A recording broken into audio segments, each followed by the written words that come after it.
button is clicked. All right, welcome. If you are watching this on a recording and your name is Skippy, then you're going to want to skip to the time linked below for the good part, or whatever the best thing I say is. I'll link to that later if I say anything good. Okay, now that the late comers have been addressed, let's see. Let's see if we can spread the word about this this meeting here. All right. It's on the thing. Okay. Oh, it says lawnmower engine tire down. That's wrong. Okay.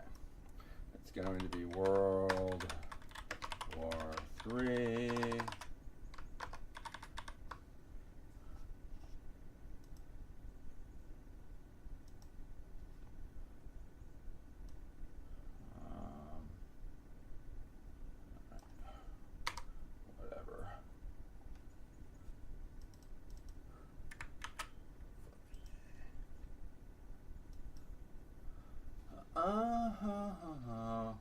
World War III. That sounds great.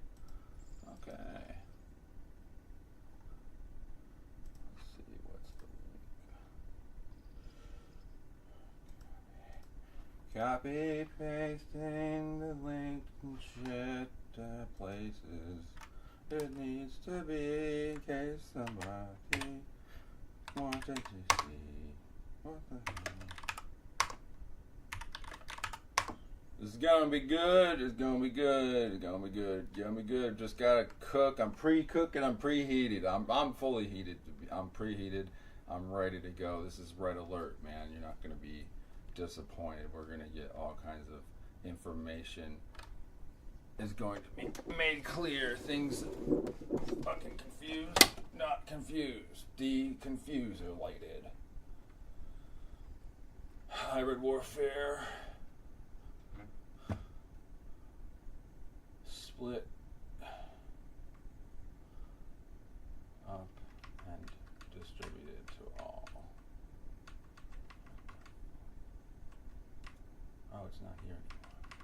I don't have it here anymore. Then I need to make a link.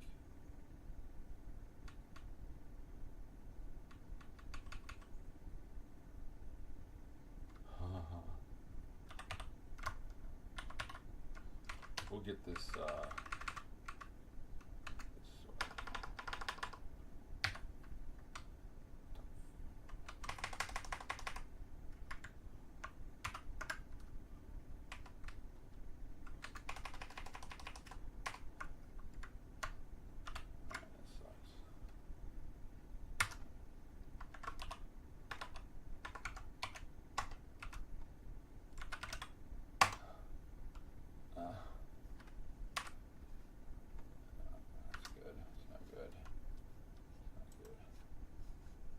good enough. You can't have people follow 2 instructions in a row. That's way too hard these days. You get them to click a link and then find something and then click another link. Oh, we were just mentally disabled these days. We have no time and no. We've all got long COVID, that's for sure.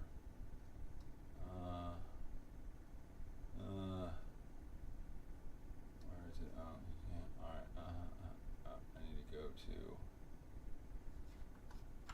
the actual link to the embed code. Alright, Professor Bumblefork.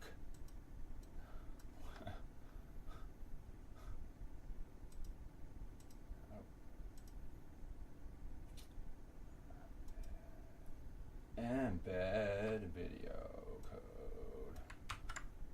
Encrypted media. What? That's crazy.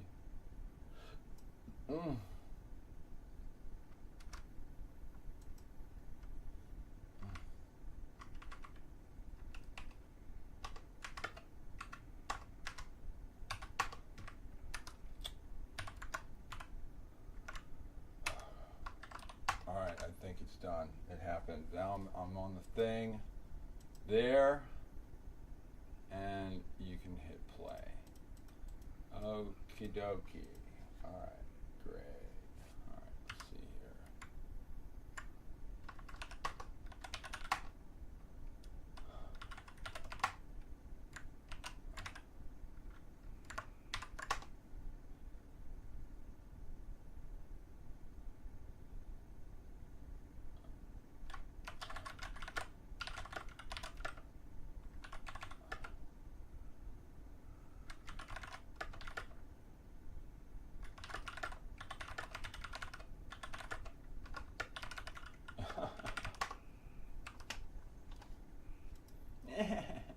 Pan? Where's my pan?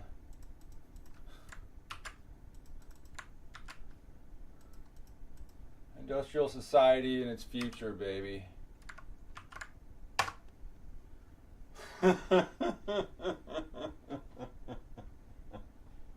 Boom. No, we're not doing any booming here.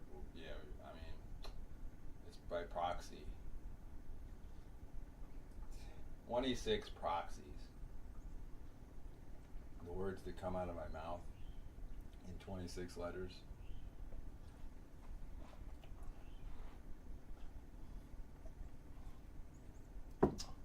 All right, so let me see if I can start talking about what I'm going to talk about and follow my own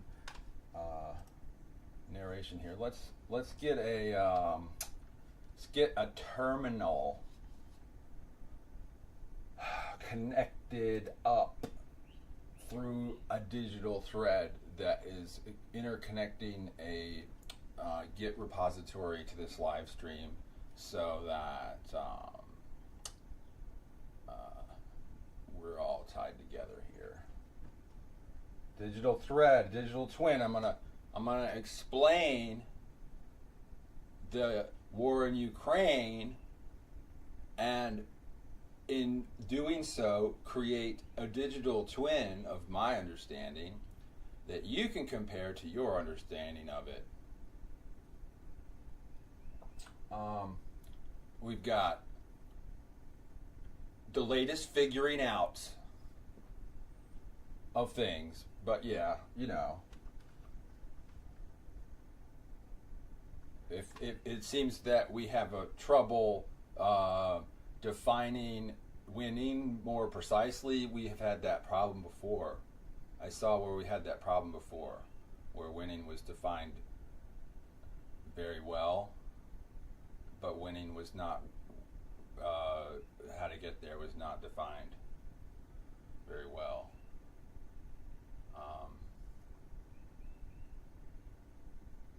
But it was a nice thing to say.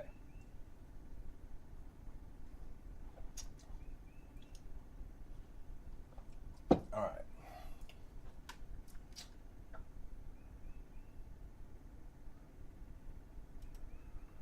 Bazinga.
Bazinga, and then I gotta put the Rubinga on the Marinka. Fucking Abdivka. Sauces.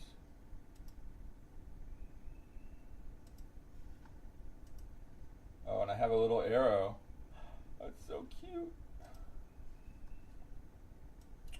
Alright. Oh, we need transparency, maybe.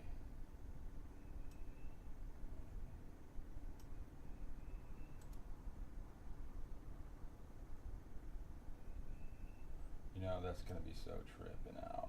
I love it. We're looking cool here. We're really looking cool here. This is what cool is. Alright, that's the wrong thing to do. Alright, let's do the right thing. How American of me.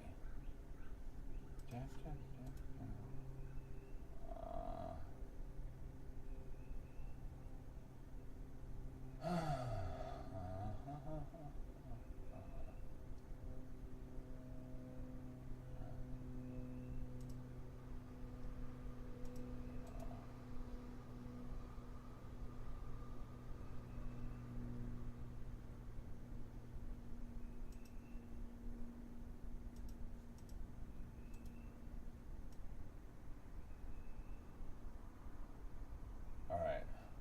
How the hell you do it?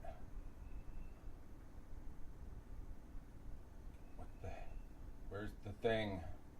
Oh my god. I'm retarded as hell. How do you do the thing? You can't, the alpha. Ah.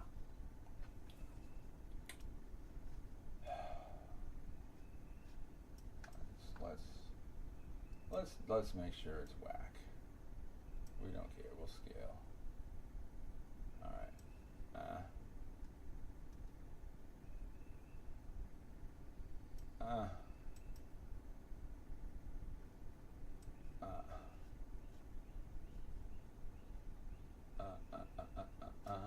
Alright, that's cool. Alright. We're figuring it out. Australia, you're gonna be in a black op here. Mate. Wow.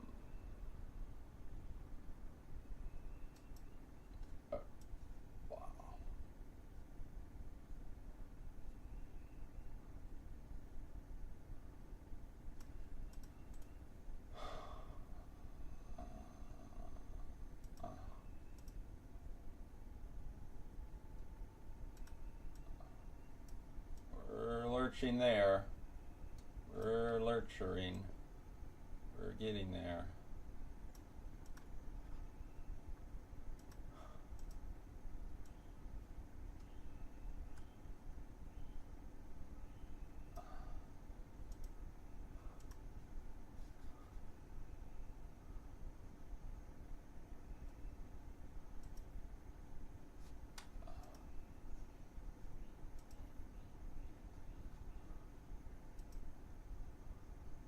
Are we there? Oh man. Okay, I think we're there. I think we're there. Maybe we want to make this smaller. How about that? That's smart. Yeah, that's smart. That's very smart.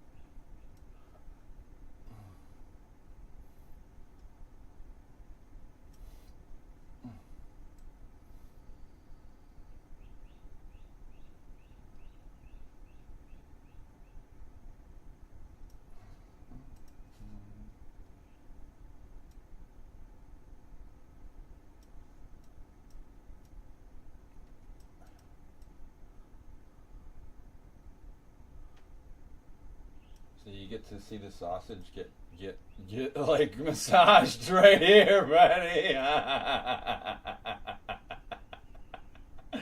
Oh, come on. All right, we're we got to recognize alignments and adjustments are related.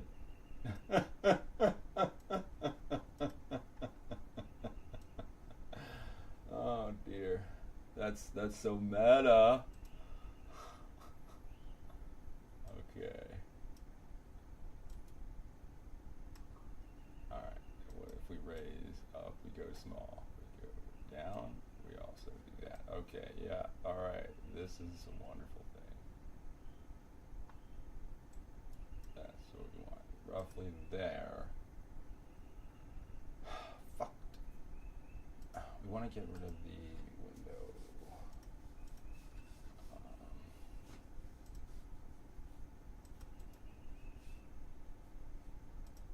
No, it's fine. It's fine. Good enough. Good enough. This is the professor's thing. Oh, I even have a little arrow thing, but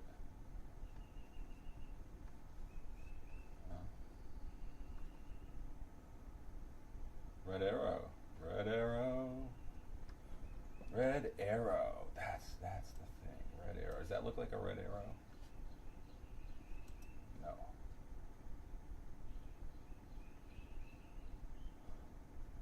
Okay. All right. Let's see. We got to find somebody who cares real quick, and then we'll start. Are we having really? Let's see. Red arrow. Okay.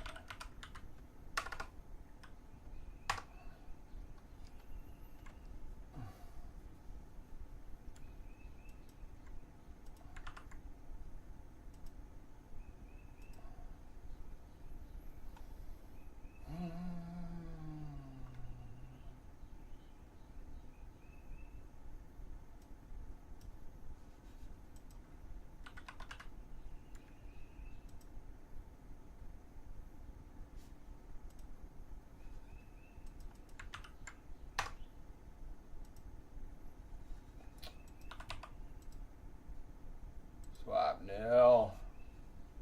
Come on. 11 minutes ago, you gave a shit about Facebook. So, if you gave a shit 11 minutes ago about Facebook, you can give a shit about my book.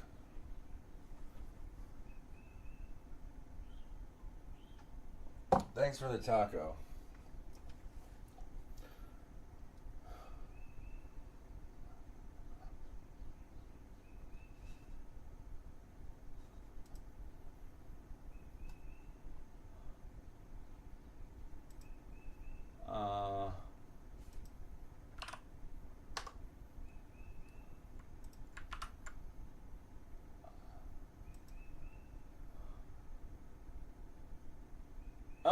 YouTube, World War III, Rad Company, US. This is great. I'm going to get hit by a nuke. My internet's going to go out. Oh, fellas!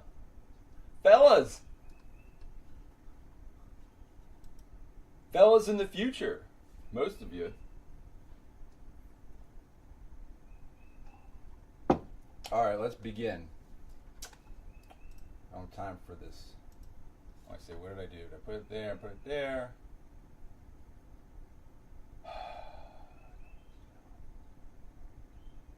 Yeah, all right. That's good enough. We'll just proceed. All right.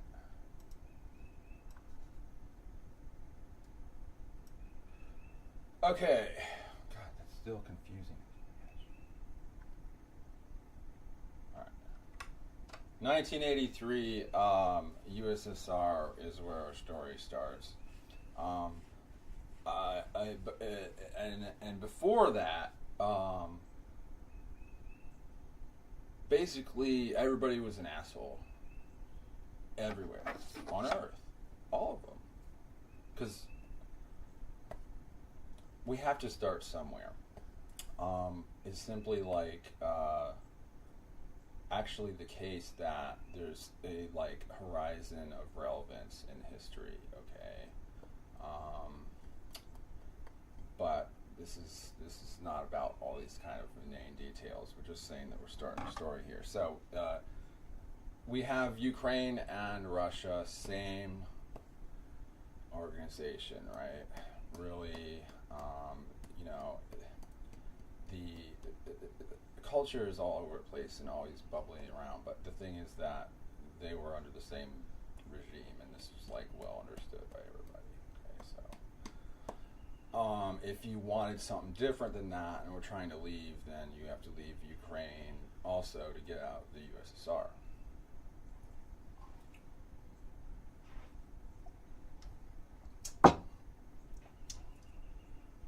Now,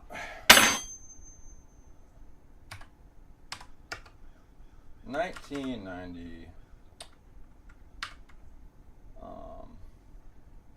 1991. 1991. And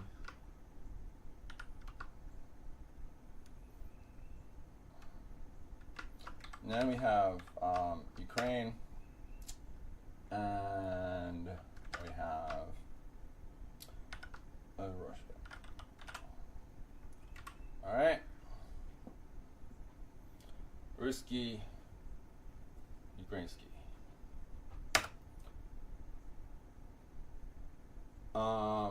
And see, the thing is,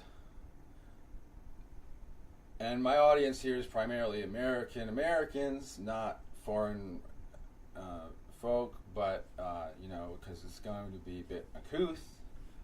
This is not for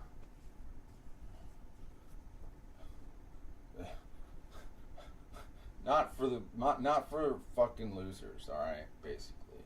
Anyways, so the 1990s in America was great. It was wonderful. Everybody knows it. It was the last time anything was like super real and awesome, and everything was like original and real and analog and everything, and so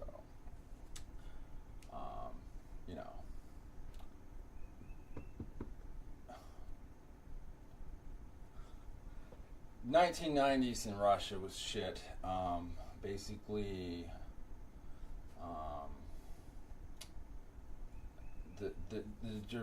we had this drunk guy in charge, and Russia just went to shit. It was just it shouldn't have been exactly that. There's all kinds of things. I was young at the time.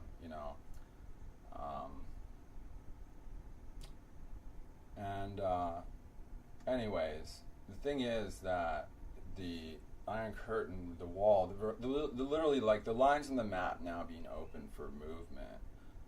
What's going to happen is the freedom will leak into the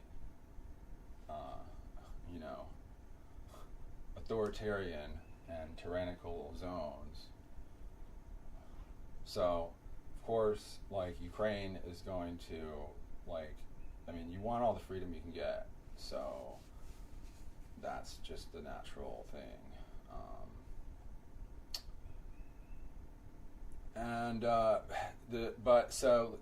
Moving right along with the bumbling story here, 2014. Let's go right to 2014. Made that. Let's see. Revolution of Dignity. All right. So, from an American perspective, Russia. Commies are there. Commies bad. Russia bad. Ukraine, Russia, Ukrainistan, Tajika, Baikonur, or something.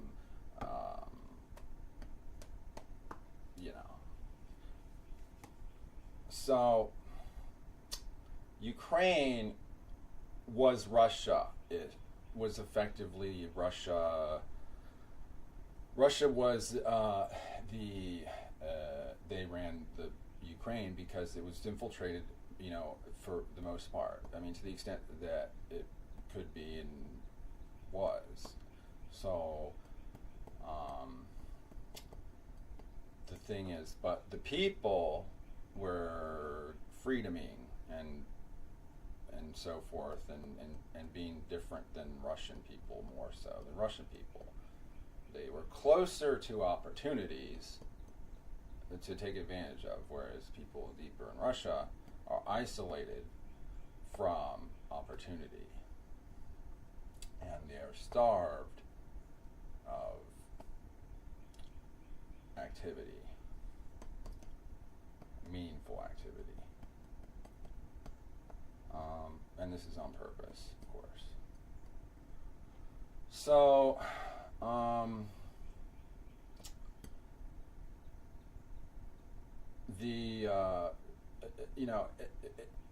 from an American intelligence perspective, like Ukraine was completely infested with Soviet FSB, KGB, whatever.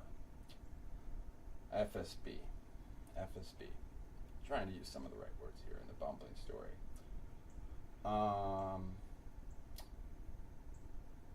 The fall of the USSR for the United States was like, yay, we did it. And that was it, from my perspective, as a 7.5-year-old or an 8-year-old. And there was a great hope at the time of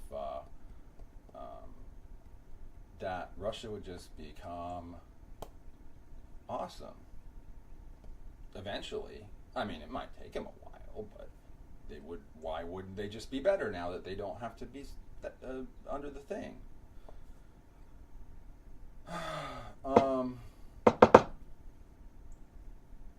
It would have been different at different times. You see, if it happened, if it actually, say, like for the Russian world, for Putin, he's correct in saying that the fall of the USSR is the greatest tragedy in the world, in the history of the world. As an American, I would just say the history of the Russian world. It's true. The fall of the USSR was the biggest tragedy in the history of the Russian world. The USSR was the most successful implementation of, like, Russianness, in a sense. Like, it actually, like, even though there's this sort of incredible, sort of, like, brutal, like, obey at the bottom, if you don't have more useful capabilities, but if you are somebody that does, then you don't, like, you're not trying, you're not a dope fiend or gay or something, then you can become a great engineer. And they made amazing stuff. It was all, but essentially, it's always, like, compromised by the other aspects of Russianness.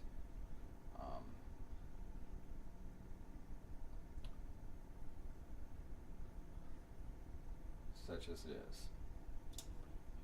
Anyway, so 2014, like, Ukraine's really actually want to be free. There's been something that has, they're right on the front line of between freedom and tyranny there. This is obvious.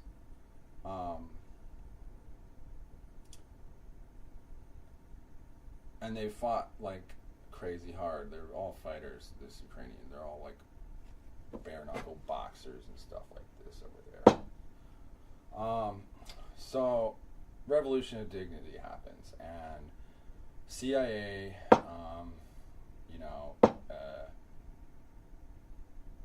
is watching, and there's opportunities that present themselves because the will of the people is, like, not to be under Russia's thumb. Perfectly fine with Russians in Russia. That's what the thing is, but not, like, secret Russians not in Russia doing other things that are purportedly non-Russian. It's really funny how, like, the cartoon character, the caricature of things just is how it is. Like, it's amazing. There's, like, things are actually simple enough. I mean, because we have to communicate to so much to like get anything done. So,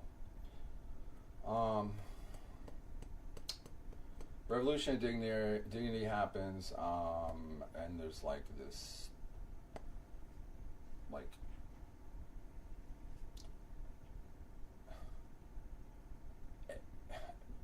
edge warfare, if you will. Like it's like it goes from hybrid to kinetic on the very edges. It's like a little bit of like fire on the edge of things in the Donbass. So Donbass got bonked by Russian stuff, and repeatedly bonked. They just kind of like it's like somebody's coming to the edge of your property and throwing rocks. Is that because they like were kicked out of like essentially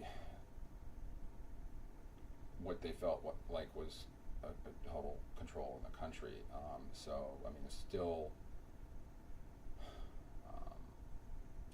most of it.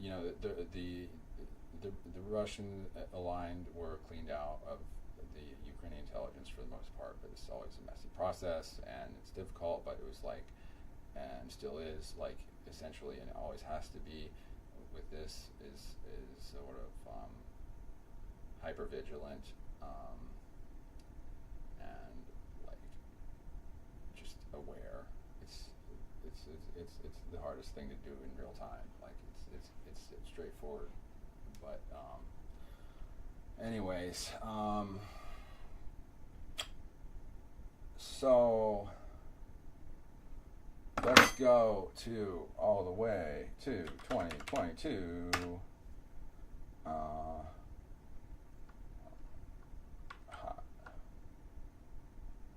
Full scale invasion. So, in 2022, what happened was like so. Mr. Putin, I've been watching and observing you from my over here, and I think I know like you in a way, and I think that was the biggest screw up. Like unexpected by me, I would CIA or whatever. I mean, I'm not in. I have nothing to do with that. But like, I know a guy. I know American guys. I know American guy thinking, so I know what,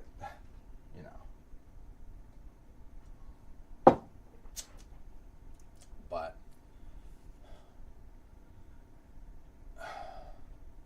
it was fucked. Like, in Russian thinking and in internal, from my experience with Russian hackers and stuff like this, and engineers and so forth, and their style, and like mostly like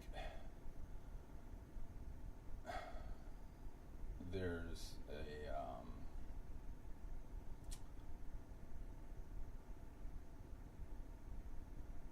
a framing, like reality is framed in a certain context at certain times, but they may be incompatible. This is like Putin. This is a Russian classic situation. I think it's like a weird way of dealing with things is just to believe multiple things that are contradictory. Just like as long as you don't like utter them or think them at the same time, then like it's fine. That's why like they pushing out all this misinformation. The thing about it is like, and it's amazing to me, like there's just so much like of it. It's totally loaded. Every social media in America is loaded with Russian and Chinese propaganda to the max. Like, you can't get away from it. But I don't know what use is really going to be more than like, I think like the worst, like we let it fester and like infect like boomers. But and that costs a lot of lives, and we have to stop doing that. Anyways, I didn't think Putin would do it. it just seemed like a stupid mistake. Like, I feel like he's just like a smiling criminal over there, but apparently he was frowning. You know, like he was getting away with this, that, and the other. That's what should feel good to a Russian, is to get away with something, I guess. That's the point, right? Red team. Anyways, yeah, I know. I mean, like, freaking Bald and Bankrupt was rolling around the country, and like the last whatever Benjamin the whatever the sex tourist.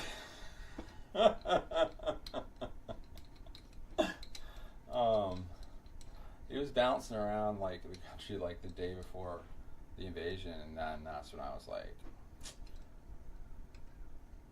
something's about to hit here. I think they're gonna do some hitting in here. They are doing that thing. Like it's weird. It's like, it's not like the moment the invasion happened, but it's like 2 weeks before. It was like, no, there's nothing going on here. They're just doing nothing. I mean, there was this like uptick in Russian arms export advertising right before, I think. I guess they felt like they were going to get sanctioned somehow. I don't know.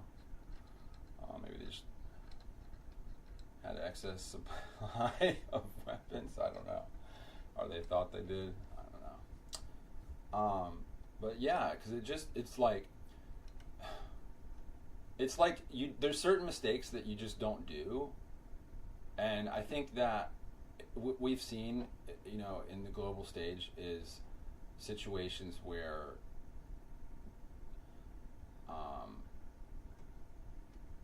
mistakes that nobody would make are made by institutions in a sense, because it's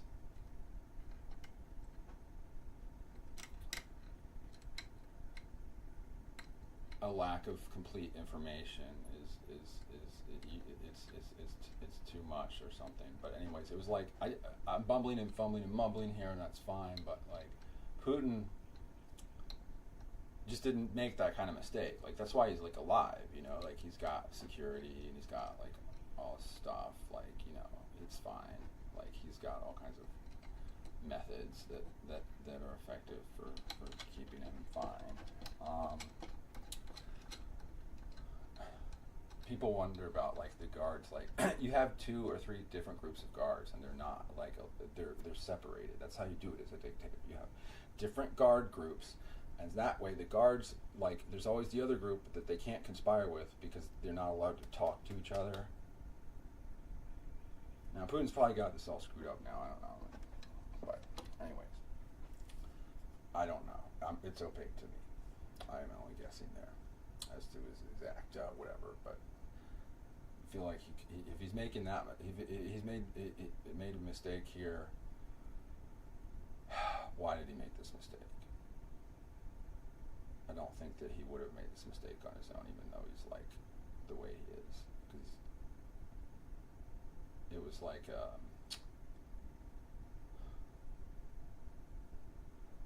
but he was setting himself up for it. Sort of like, you know, I don't fall down the stairs, but like if I left a bunch of like stuff on the stairs, boxes and old trash and stuff like that on the stairs, like if you go down the stairs, you're gonna trip and bust your ass.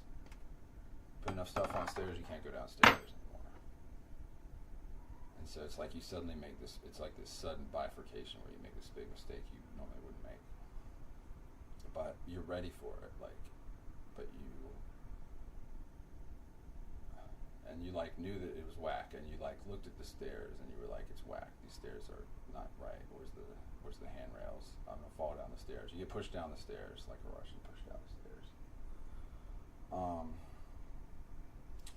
And so this is the thing I didn't understand, and it was perhaps understood by the CIA or whatever, maybe, but I didn't get the message whether or not it was exactly clear. And now I see like it should have been obvious, but it's like it was lost in translation to me. And I think, like, as someone who is just an observer of all of this,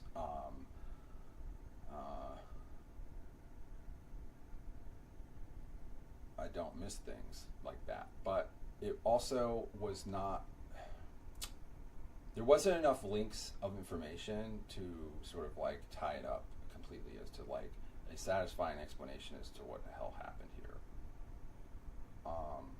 But so the mistake is that if you do a full-scale invasion, America will come kick your ass. Okay, that's it. That's as simple as it gets. Now, I think that this whole like the people here that were saying, oh yeah, they're gonna take Kyiv in 3 days and shit like that. And the caper itself was out of a movie, like almost. Like it was better than a movie. It was, but I mean, it's horrifying, but in reality. But you know, as far as like a scheme goes, I mean, the movies and the reality is kind of the same thing. It's just like you actually do the insane shit. You know, basically like going and then like taking over some airports and then like landing like just like plane loads of soldiers and then just like infiltrating. Like it almost worked. It almost worked, but it was just too. They were not waiting with flowers. Like they did not want this. They knew they didn't want it. They didn't think that it would happen. Like, but it was not wanted. So then it happened, and it's like we didn't want that, and we're going to continue to not want that. So yeah. Like in the I guess what I'm trying to say is, from the American perspective, I think that there's this lazy, like this shit, like sort of people were like, well, if the invasion is over in 3 days, and they do capture Kyiv, then we don't have to do anything, because it was just some like weird Russian thing that happened. Like it's not like an independent like democracy that was like a shining like wonder of the world or something like magical Taiwan, like like where they make that stuff we were addicted to, chips, the dope chips.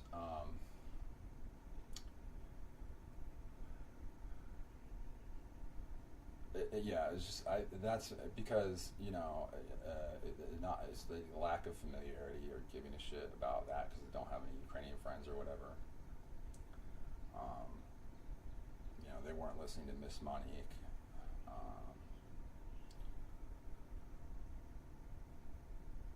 So, but given that what happened, it's like, right.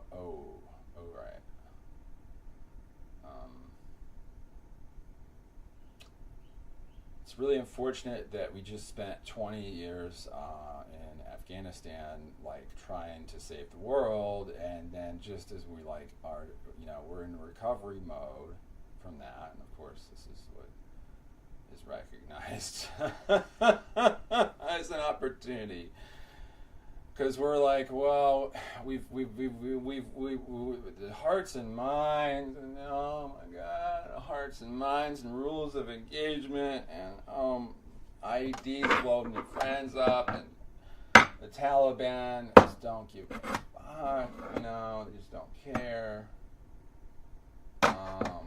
about their life or something, whatever. Like, just madness, just terrorists, and trying to save like the most like troubling like area, like Afghanistan. I mean, is there another place that you could go that would just be more troubling? Like for as long as Afghanistan, it's like literally like the world's #1 place to be troubled forever. Like you could go to Somalia or Congo or Nigeria or some South American whatever. Mexico cartels, like like if you go there, take over, become established for a little while, like you're gonna you're not gonna need to establish a permanent essentially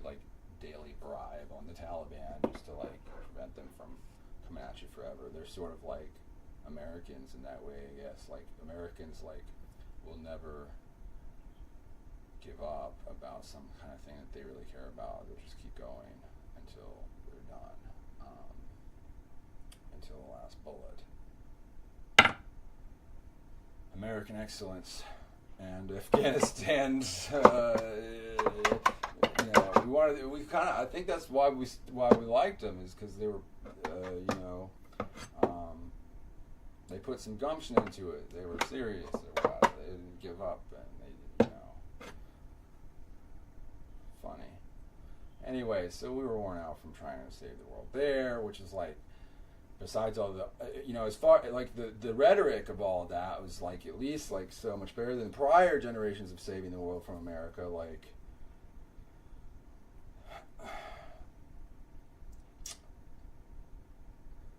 other incidences where Americanness was poorly executed, or something like this. Afghanistan was rough, so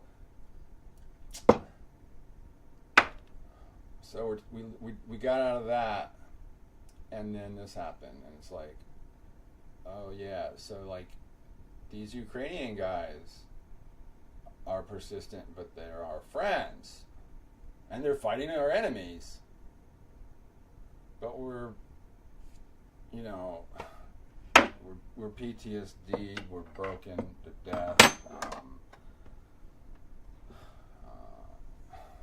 We're traumatized. We gotta save the world by clicking here. We need to click here to save the world, not go there to save the world. We need to click here to save the world. So we might be able to click here to save the world. Might be able to do that. I mean, apparently, if you hit the right keys on the keyboard, anything could happen. AI could take over the world. Take our jobs. So, why did Putin make this mistake? Is where I'm bumbling and fumbling and babbling on here for, and it was apparently Shoigu. Shoigu started the total hybrid network warfare state that we're in now.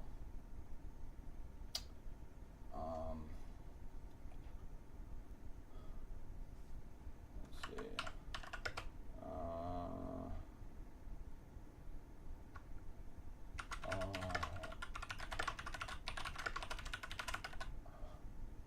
Okay. Escalate to escalate to escalate to escalate. Everybody that's got their finger on the button for a nuke, launch now. Go ahead. Fire the nukes.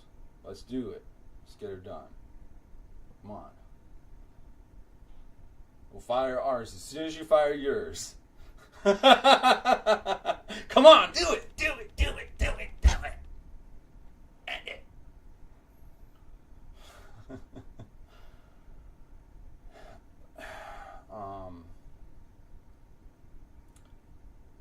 So, due to this ongoing special military operation, it's evolved into a state of total hybrid network warfare.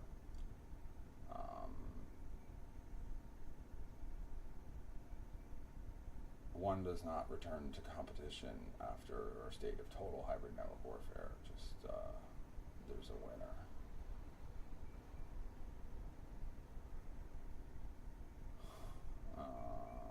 Well, you really just freed. That's about it. But anyways, that's for later. Now we have to fight the wars and stuff, because what else are we gonna do? Shoigu, Putin, Prigozhin. Let me bring up the evidences and stuff. Let's see here. What are we gonna do here? We're gonna just Firefox it. I think we'll just Firefox it. Let's Firefox it.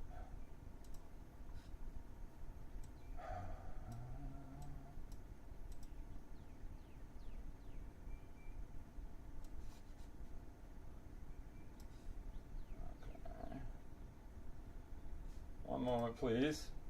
One moment, please. Click. Clack.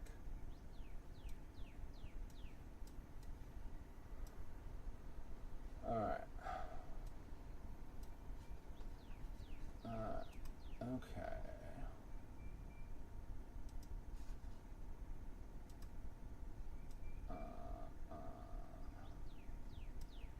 Bazinga. Okay. Move. What? What went wrong?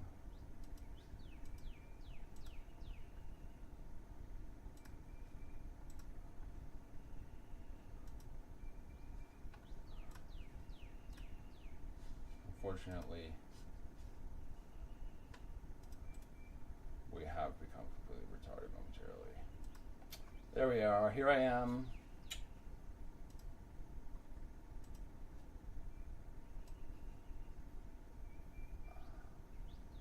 There that is.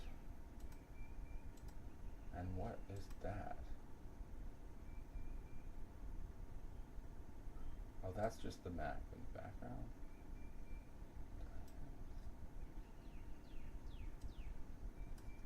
Yeah, we need some red stuff. Okay.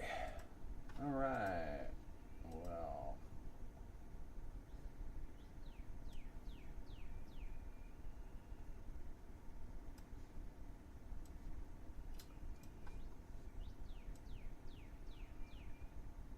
Ooh. All right. Now, what's this guy's thingy? Oh, Prigozhin. Let's start with Prigozhin. We miss him. He's the favorite bad guy of all time.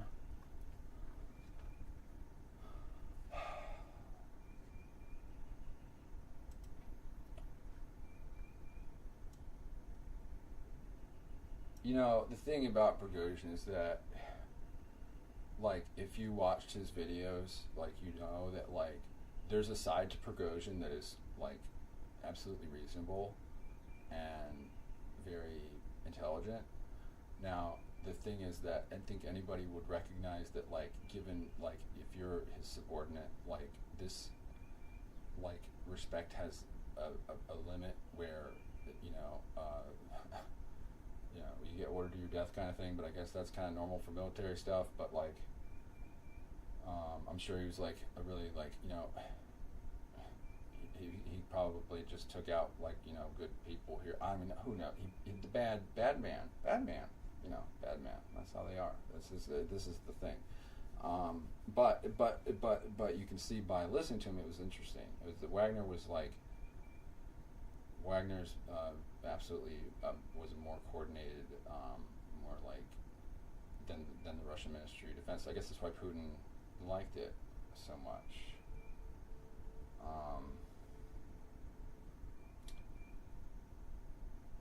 It was like the least corrupt of things, and it was like the world's biggest transnational criminal organization. Anyways, Prigozhin, also known as Nutsack, because he looks like a nutsack. He was like better than the damn like Iraqi like minister dude that was like, the Americans are killing themselves at the gates.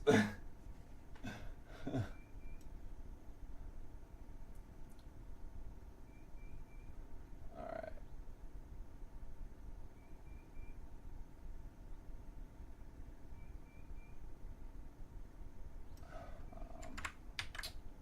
I might be on the box. How do we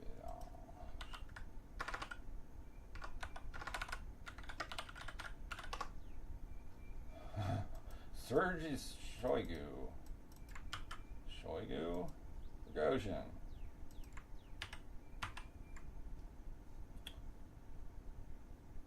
Like, alright. Prigozhin wouldn't have wanted to have this on his Wikipedia. He wouldn't have wanted it this way. But the thing is, you know, you can always modify the Wikipedia article in the future. So, you know, the best way to do that is by changing reality. You know. All right. The great revelations of what is going on here are to come as I bumble through it in a long form ramble here. I think it's on the Shoigu page.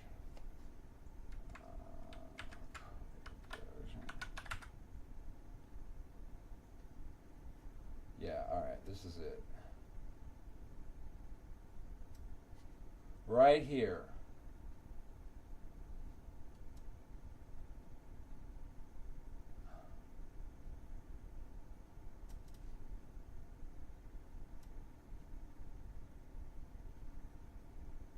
(101), alright?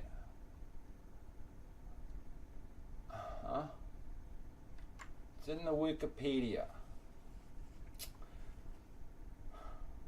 Yevgeny Prigozhin accused Russian Defense Minister Sergei Shoigu of trying to deceive society and the president and tell us how there was crazy aggression from Ukraine and that they were planning to attack us with the whole of NATO. Now, that shit was not... NATO was like... No. NATO was having standard committee meetings for systems modeling language for Industry 4.0 and stuff like that. That's NATO's doing that. All right, NATO was not preparing to do shit. Look how, you know, like, I mean, the nature of NATO is to be prepared, but like, that's the whole thing. But in particular, there's nothing. There's no gathering of anything for or in thought or in physical reality. There was no. Nobody was like, let's invade Russia. Nobody, like yeah. I mean, we should invade Russia and take over the world. But you know, no, there was not. It's too much trouble. Let them cook. Nobody was. That was not the case. Like, this is like. It's lockdown paranoia. Is what that is. But that was the best explanation. Well, that's the best explanation in combination with these other things. The thing was like, here's the thing that I didn't get, and we're gonna have like some more links up here where this connects together. But like, Shoigu apparently was the last straw. Shoigu was the last straw. He pushed the camel down the stairs. Shoigu pushed the camel down the stairs. Shoigu pushed the camel down the stairs. Like, that's good.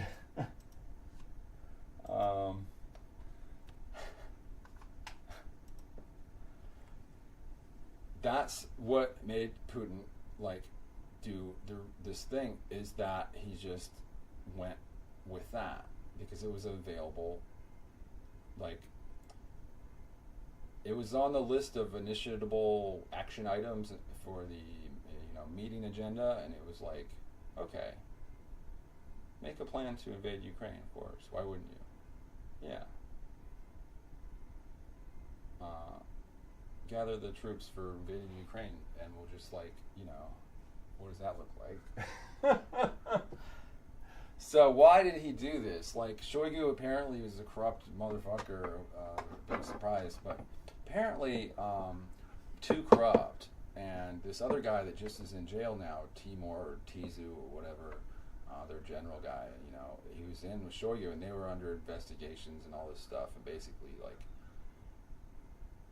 the war, this was a distraction from this was like, it's not worth it. Why worry about what Shoigu's done now that you're going to do everything else? And, it was an escalate to escalate or something like this. Shoigu, like, bumblefucked us into total hybrid network warfare and was the guy who pushed the camel down the stairs.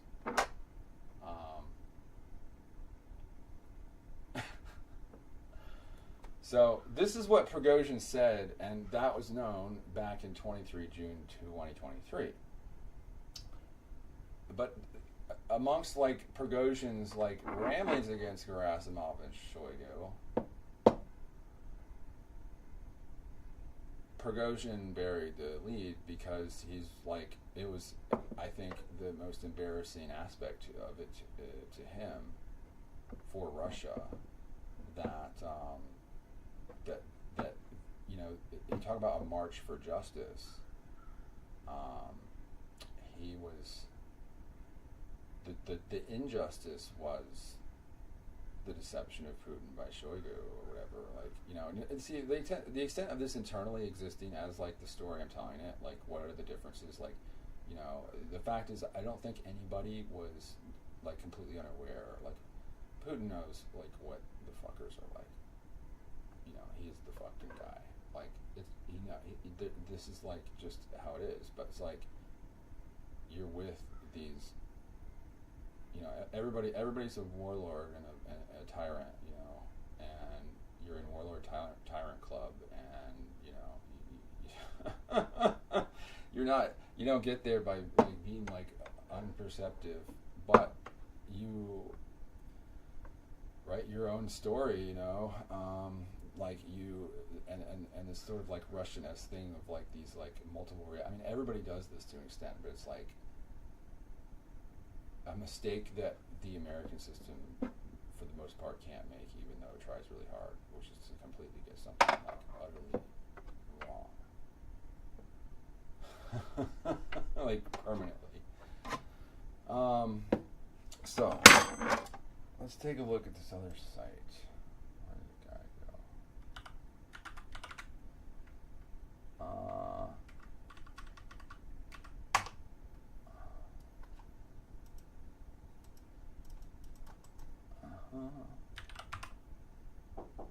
Ma, hang on.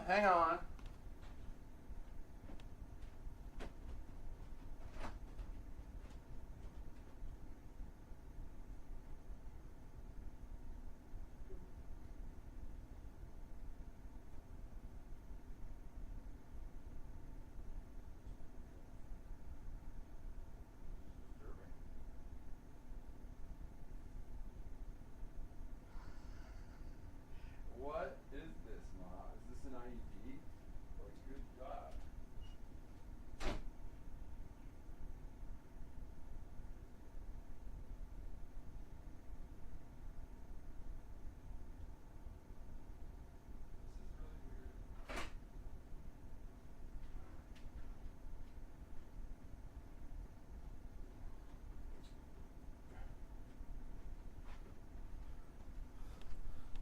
weird. I'm in deep shit.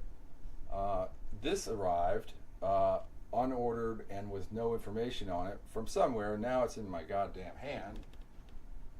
It's probably something, you know, with great intentions. But yeah. We'll let it sit out there for a while. That is suspicious as a bitch. That is suspicious as a bitch.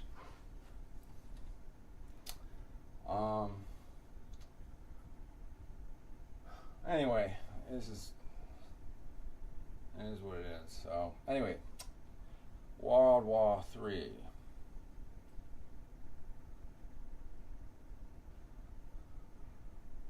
Total hybrid network warfare is a total warfare plus hybrid warfare plus network warfare. So, all of the actors like are networked in ways that are like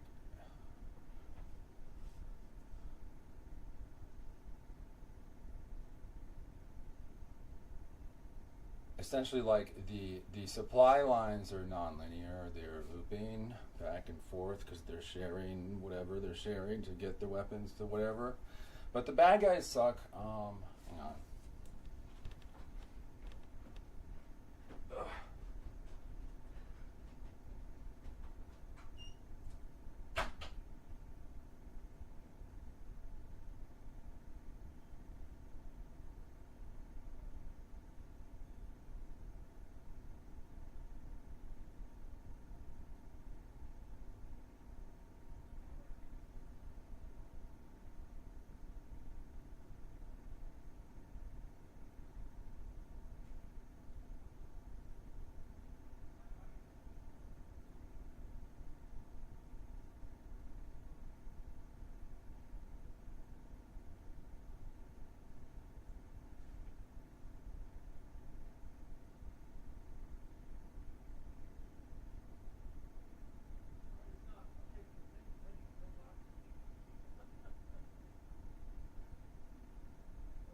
All right, this is a great meta lesson. If this thing I got doesn't blow up and is or something like that, then it's just the meta lesson in itself right here.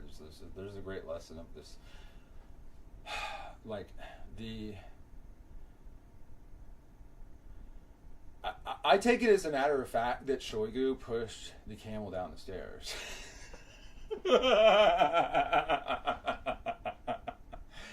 Okay, and like it's like that like what that is like a metaphor for like complete misunderstanding causing a catastrophe.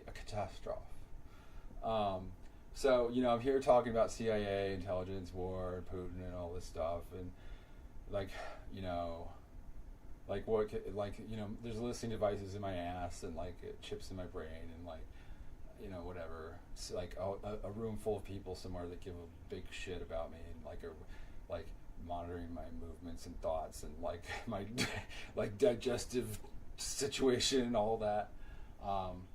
So I popped open the box and it is like a wireless microphone from like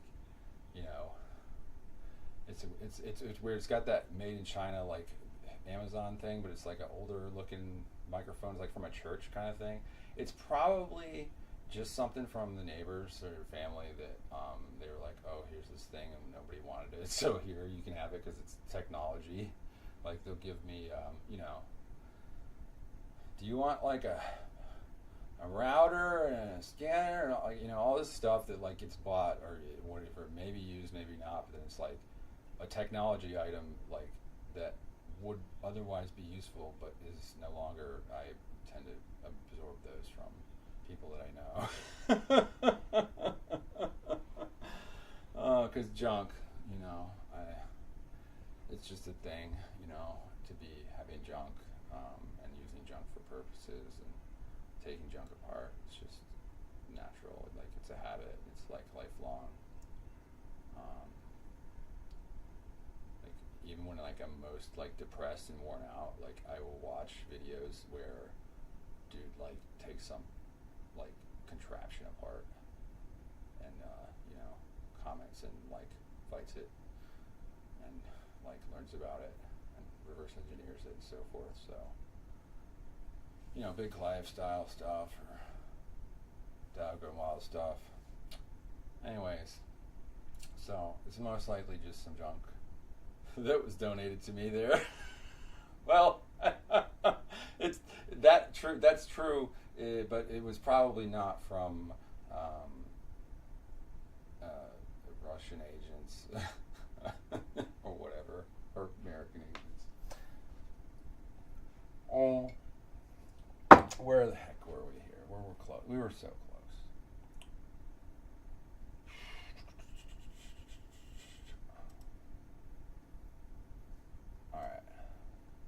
All right. This boy here has written a real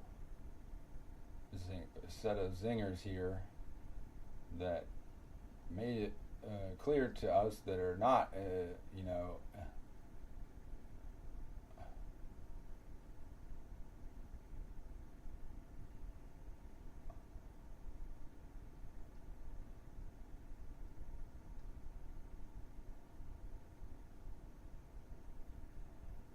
yeah. All right. I mean, everything is still, just as screwed up and confused as it is. But to me, I was not satisfied with the idea that this was Putin's initiative. Totally. I mean, it's like it's an initiative that Putin would go on with, if there was enough like excitement to it, and like there wouldn't be a reason to have this excitement for doing this thing that is a lot of work for people that are lazy, unless they had to cover up that they're so much worse than you know. Oh man.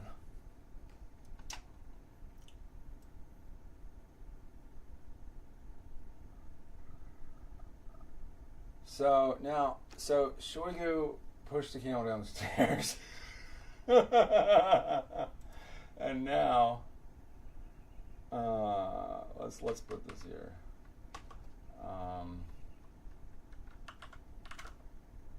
We'll put it in 2021. That makes us look better. But if when we happen, it's got to be starting here.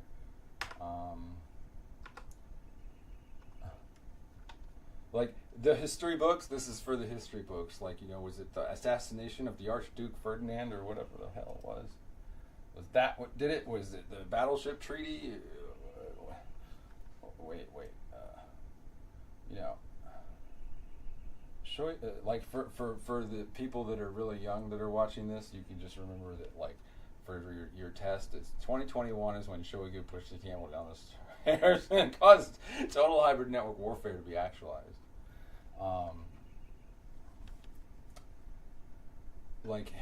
Whether or not, like, World War III, World War II, World War I, and all that stuff. Like, World War III is supposed to be this, like, imaginary future nuclear war that we can never reach, but this is completely just, this is like the misunderstandings that are screwing us up, like at the meta level.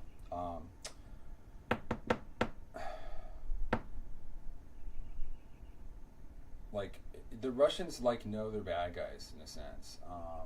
They know they're bad guys. They're not, like, thinking that they're good guys. All right, like, this may not, like, come across in translation, but, like, it does come across, like, it's known. Like, I mean, so the combination of Industry 5.1, which is roll-to-roll automated lights-out manufacturing of anything and everything by, with 1 hour delivery, it's not compatible with people who want to just order bombs all day and then shoot their friends. Like,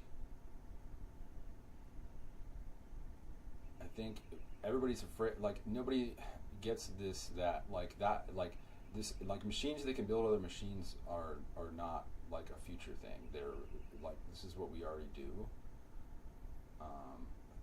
And this is why, like, this, like, sanctions and all this stuff, like, the CNC machines are making the critical parts for weapons and things like that. Things that hook things to things. Connecting pieces, the most important parts. It's things that, like, connect the bombs to the planes and things like this. Like, and so CNC machine, okay, everybody knows what a CNC machine is, right? Come on, like, this is how we make really nice things. So CNC everything, MIDI, MIDI CNC G code.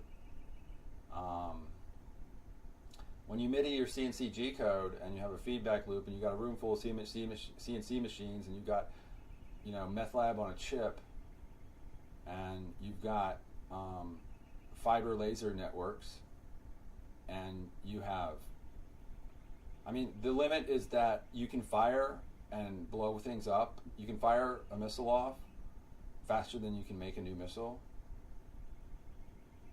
But, you could potentially be making hundreds of missiles per second. Why not? Let's talk about Army 2025, or Army 2045, Navy 2083. Like, what are you going to do? Like, you're going to have, what, at the border between, like, the free world and the, like, criminal zone, the criminal occupation area, like a, like, wall of fiber lasers and, like, in space, we've got mutually assured destruction with nukes, so to speak, at least as a concept. You can have mutually assured destruction at any point between any group of people, and then ultimately, like, with the proliferation of the most dangerous, like, weapon in the world, the drone, which you can buy anywhere. The bomb is the easy thing. That's just, like, it's like you're just cooking. Like, it's these you can make a lot of bomb with simple recipes. It's not that big of a deal. This is like like, you know, you just have to be a competent to follow the instructions, you know, because we share all the instructions online of all of our research and everything we've ever done. So what America did in the 90s with all of our money is we decided to buy communism from China. Like, we paid for them to copy our shit. Like China is like the United States copy machine. Like, it's like the copy will be shittier than the original. But like China, you know, that's almost separate from the like CCP, which is the problem. Like the copy machine thing, you know, we could have gotten over that, but like then when you copy and paste our military equipment, like this is like why this is for the American audience here, so that you can understand the way that our enemies are thinking. Alright? They don't give a fuck about certain things. They can't.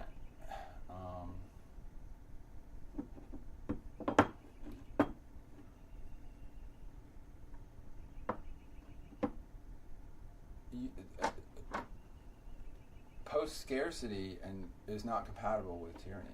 You cannot have tyranny without scarcity. Okay? Freedom, you get rid of scarcity. Like, the whole thing about like capitalism, communism, social, it's just tyranny and freedom. The other part is details. Like, you know, how many, like, how worried are people going to really be about laws when, like, I mean, in America, my real experience is that nothing's changed as far as, like, anything as far as the laws generally. I mean, there's just, like, a lot of people arguing and you know, writing checks and stuff and going to courtrooms or whatever, but, like, the American, like, experience on the ground is roughly the same my whole life until very recently when things started to change. Because for a number of reasons, we have, it's sort of like a, you're talking about multipolar world, like, you know, cookie cutter retail combined with like high density, like, bad education and like everything being virtual and no space to play, no way to go nature walk. Good Lord. Why is that happening? Why are you people doing that? You're clumping. You're getting dumb. We're amplifying each other's dumbnesses, you know. So I think that that we're living in a post-420 world. So on April 20th, America decided that we would kick ass. And now we have to do that. And the thing is, it's an irreversible process. You can't, when your enemy, who's the enemy? What do we, the enemy, we're like listing the items. So we listed them in the bill. Are you on the list of regimes to change, to be compromised by American total hybrid network warfare? I mean, it's a good thing that like all of our enemies realized that they didn't want to go kinetic with us. Give us something else. You have to shoot by proxy or whatever. I don't know. All right, so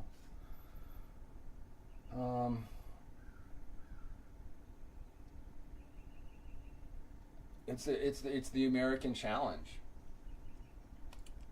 How to help anything at all. How to save Americans want to save the world. Americans want to save the whales. They want to save the whales. Americans want to save the whales. There's always something that Americans want to save for something. It's conservative, liberal. It's something. There's something good here.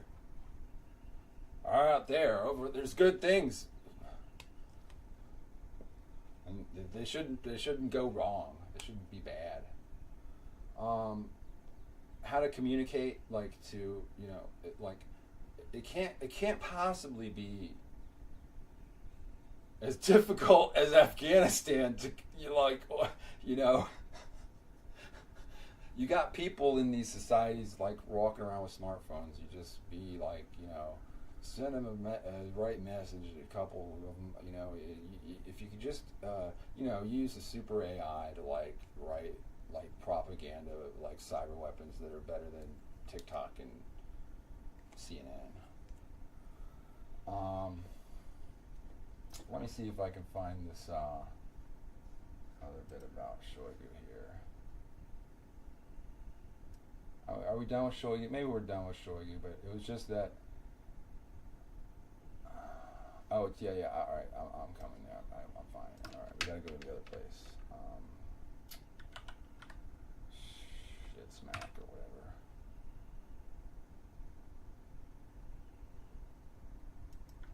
Over on shit smack.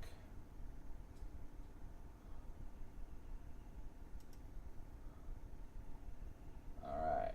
Collapse of Russia's Ministry of Defense in real time. All right.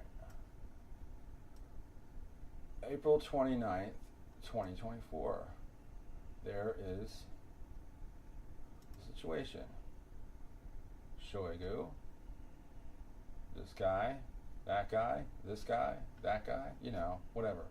Shoigu in the middle of Russian, generally Russian-looking Russian generals.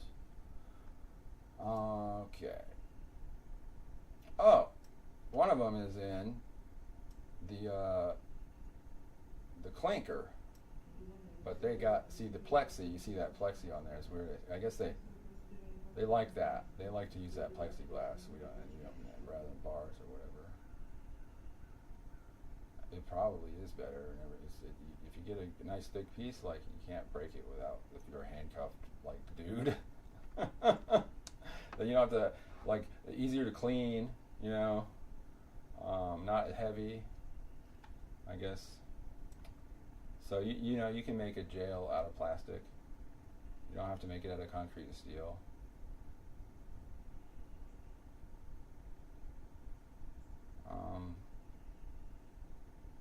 You know, but if you're in a plastic jail in deep Siberia and it gets really cold, that plastic's gonna get brittle. Why crack it? So the deal is that, like, the shell shortage type of thing, this whatever exactly, like Prigozhin claiming to be screwed over by Shoigu and Gerasimov, fact, like they definitely were doing that. That by itself, like, so what?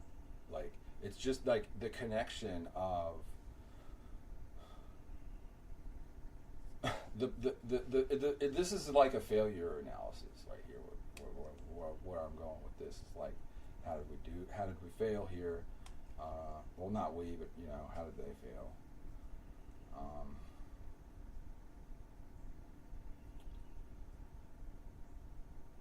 When you can't tell somebody bad news to their face, like, if you wanted to, like, without a problem, like, I don't know, it doesn't work.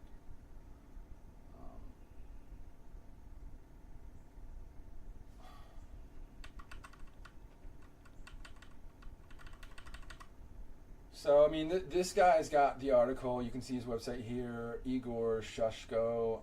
He's got, you know, he's basically done all the details here. I'm not going to, like, go over his details for everything and read this article to you because that's really ridiculous. But the way that the schemes generally, the specifics of the scheme that, like, Shoigu was trying to cover up by having misdirecting, you know, it's like Shoigu, the magical magician. He misdirected himself. He misdirected us all into the total hybrid network warfare state, which is irreversible until total victory. NERC, yeah. So North Korea, Iran, Russia, China. Okay. the axis of evil, the authoritarian alignment, the network of tyrants. Um, Although Iran is probably something like a theocratic autocracy, or maybe even like a theocratic democracy, like at some theoretical level, which is no really, but like, then you've got North Korea, which is just like the hell, like the most hellscape of like just failed dictatorship, like it's just like everything is for everything is for Kim Jong Un. Right, everything is for like the very like the one, like it's the single family party elite. Really, like think about like Russia's like the most diverse, like of this thing. It's like the end result is tyranny, but like you've got multiple families, whereas like in North Korea it's just one family, one with one dick, and so the whole country is just bullshit except for like his like various like mansions or whatever, and like underground compounds and whatever the hell else, his train set. His rockets and his like Kim Jong Un is like playing with his train set and his rockets, and he's like trains and rockets. Oh, and now they've got what? Why are they hiding missile launchers in delivery trucks or whatever? I mean, to be honest, it's just because that's actually like a pre-made like delivery platform for a missile, and like this sort of like let's use it as like a disguise. Like you're not delivering product anywhere in North Korea generally. Like certainly not in like a regularly scheduled or convoy action or in mass, or it's not like like shit. You get like trucks so you can put food and stuff on that you could like maneuver like resources around your people, and like but instead you just like use the trucks to like put like little missiles in that like are like whatever fuck. So then China is the Politburo, politics and bureaucracy at scale. This was another like thing. It was like the rise of China is glorious. China is so glorious. It's the rise of China is so great. No, it ain't. It ain't great. A lot of it is bullshit. In fact, almost all of it is shitty, and they destroyed their culture. The CCP destroyed the Chinese culture, and their rise is it's just they made a lot of shit. Like it's like good enough to like whatever their situation is now is like by itself all shit, like it's tofu dregs.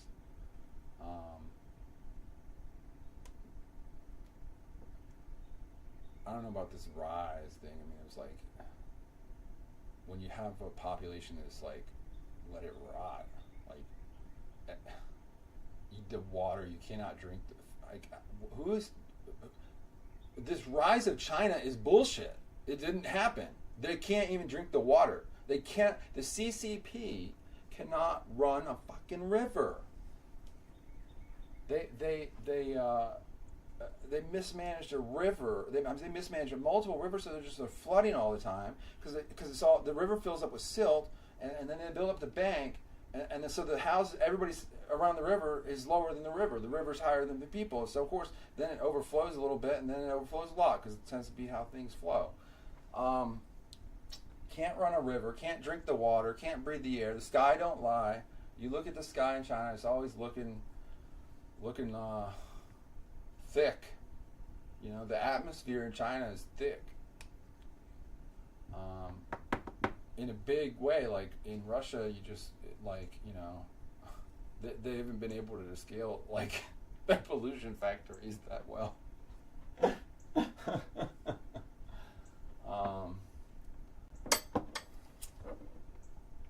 I don't have much to say about Iran other than it's just because they're such idiots. Like the actual again, like the people of Iran, like there's a lot of people in Iran that like get it and don't want what they have, but like because of technological authoritarianism as like surveillance tyranny or whatever, like, and this, that, and the other, like, you know, it's like can't connect together their own internal like successful revolution in a meaningful way. But they want that. That's interesting. See, in China, like, you know, China, like, just like that whole thing could be solved by just like a bunch of meetings and stuff and like a live stream, because like that's all they do over there anyway. They're all doing what I'm doing, just live streaming into the void. No one gives a shit. But like they're massive and they're out like in a row. Like at least for me, I can stream to nobody and nobody can care, and I'm ranting in a room. But at least like if I was to turn the camera around, like there isn't like, you know, a bunch of people like trying to like stream in here, like it's just packed, like a street full of streamers. It's a bit much. Like how many streams do you need per square meter of the Earth's surface? I bet it's less than the square meters of Earth's surface. Math.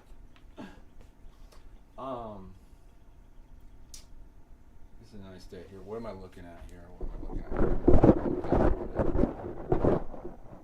You can't see what's out there, but it's just.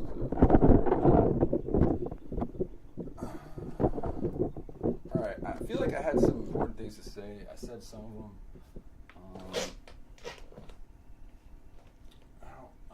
I felt like this was going to be like longer and get to some like cooler thing, but I think this is enough for now because it's kind of tasty and spicy a little bit.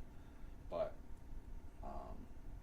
you go check out this. You know, this is the completion. Like, you know, like I'm not going to win any awards for this, but like in my opinion, like it was meaningful to me to figure out like more precisely like this series of clusterfucks that like caused this to be exactly where we are right now. Because the expectation is always that, you know, there's going to be some kind of apocalypse at the end of your like you're a young person and then like you're an old person and you're like when times were more simple and people were more honest, you know. Well, actually that was true to some extent. People are shittier now, generally, but they're just because it's just because they're amplified. Like their shittinesses are amplified by like micro suppression of like I don't know. I won't say it anymore. Anyways, it's gonna be a long, hard war. Gonna have to do a lot of clicking.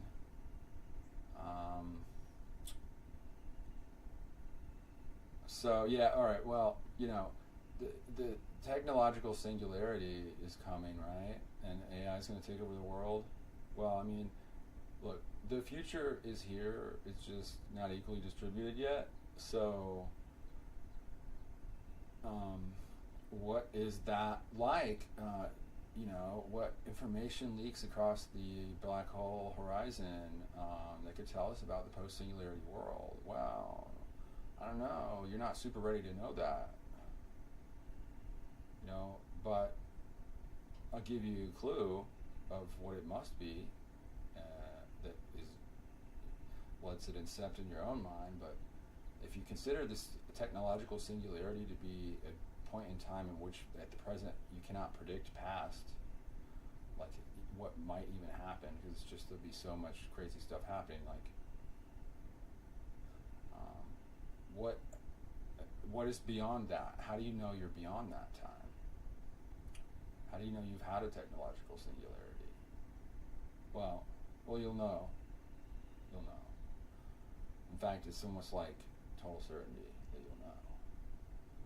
Because, of course, what is on the other side of complete unpredictability but total certainty? Well, bounded certainties. Because math, right?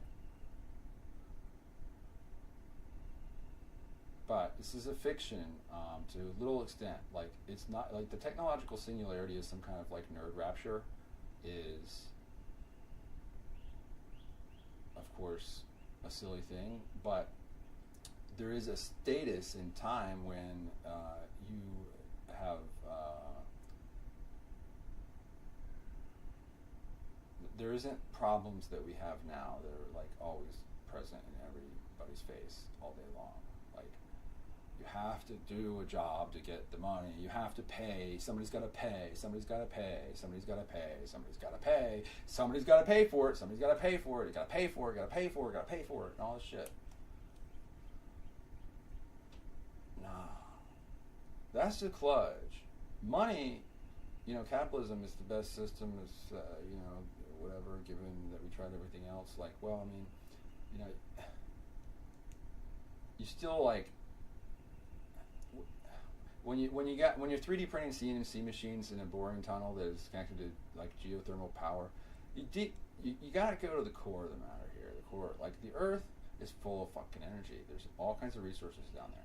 If you drill down a couple miles, you'll have every element on the periodic table and enough thermal energy to then transform those elements into your roll-to-roll automated lights-out Industry 5.1 factory.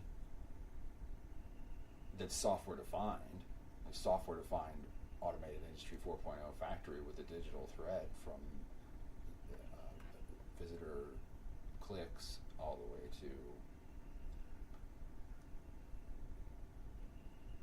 delivery. So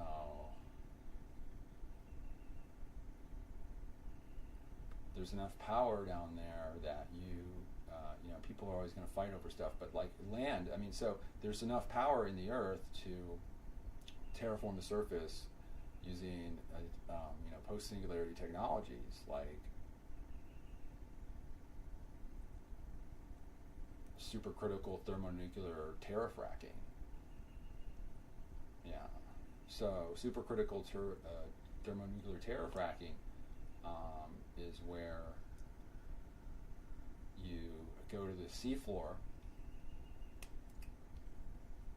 where the depth is such that the water is supercritical.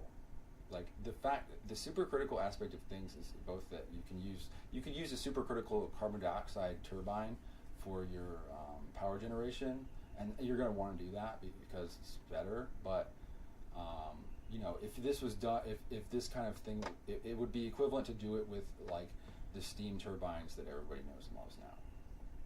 It's just that like the supercritical carbon dioxide, the densities there, like the rotor for like megawatt, like a 5 megawatt rotor, like you could hold it, you could carry that. You could probably carry like a 10 megawatt rotor. Like a steam turbine that puts out 10 megawatts will crush you.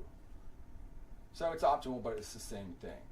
So you drill down far enough, you've got unlimited heat energy, okay? But you have to create an energy gradient, and you have to manage all that in order to like harness it. But once you learn how to do that, you can just you can use it for the mining purpose. I mean, you essentially it's all the power you'd ever want right there. Base load 24/7 until the end of time, effectively, for anybody, as far as anybody's concerned. Like, so it's like super enhanced geothermal energy, our core energy. So, if you do this, the terrafracking is the process of going from the seafloor to the mantle, because you don't want to do this on the surface, on the crust. That's stupid. Don't do one of the mistakes that should not be made by the people in the future or next year or whenever that are doing supercritical thermonuclear terrafracking or whatever they call it, fracking, turbo fracking. If you do, if you can basically you'll create a volcano that will blow a bunch of crap into the air. You don't want to do that on the surface. You want to go into the sea, so that like you can open up, and then you have all that cooling power of the water, so that things don't get out of hand, and because you can just like if you're a terrible tyrant and you want to destroy the world. This is what you want to do. You want to have a super volcano activated by nuclear weapons, that's where you want to target them. That's like, because if everybody was to just launch all their nukes at each other right now, like nuke time, let's go, come on, launch nukes now, everybody launch, pussies. Anyways, that's not going to necessarily, I mean, there'll be survivors, lots of survivors, probably lots of American survivors.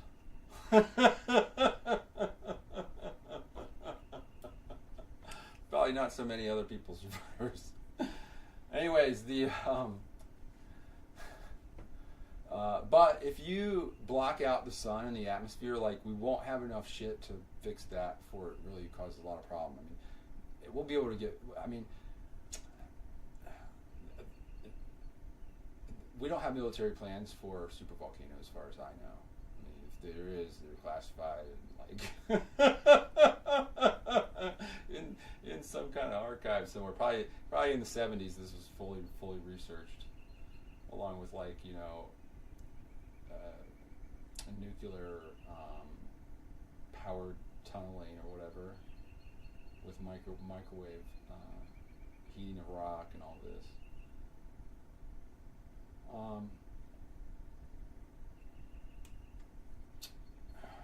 Fiber lasers and energetics, like the newest class of energetics, these can make holes in things like the Earth. You use you know, fiber laser type stuff for everything, but see, the thing is, sometimes you just need pulse, like, even more than like the lasers would be able to do. You need a pulse that's got some mass on it. So that's why, and so you can use energetics and fiber lasers for terrafracking. This is you're not going to be grinding with the drill head that's turning when you're doing this stuff. That's ridiculous. That's so low power. Like, you're going to be changing the phase of matter directly at every interface. So you're going to, like, change the phase into a plasma of what your workpiece is. Your workpiece is, like, in the welding, you have, like, the weld puddle, but in supercritical thermonuclear terrafracking, you've got, you know, plasma field, or plasma ball, or plasma shape. A plasma's probably toroidal, maybe, whatever. It's on the surface. It's like plasma surface activation is the current technology or something like this, but it's just like for gluing together plastics. But in this case, yeah, whatever. It's just that the main thing is, it's anything but drilling. You're not gonna drill gonna break, drill break, drill get stuck, drill be heavy, drill got turned. You know, you're grinding along. Like, you want to be mining with lasers and with explosives primarily. Alright, you see how this works? The laser drills a hole, explosives in hole, boom. Okay. Not very complicated, it's just traditional. It's just, you know. What else? Yeah, so there's a post-scarcity, post-technical singularity technology. Get your, get yourself ready. Anything else? Like World War III? Yeah. It's you know, there's problems that need to be solved,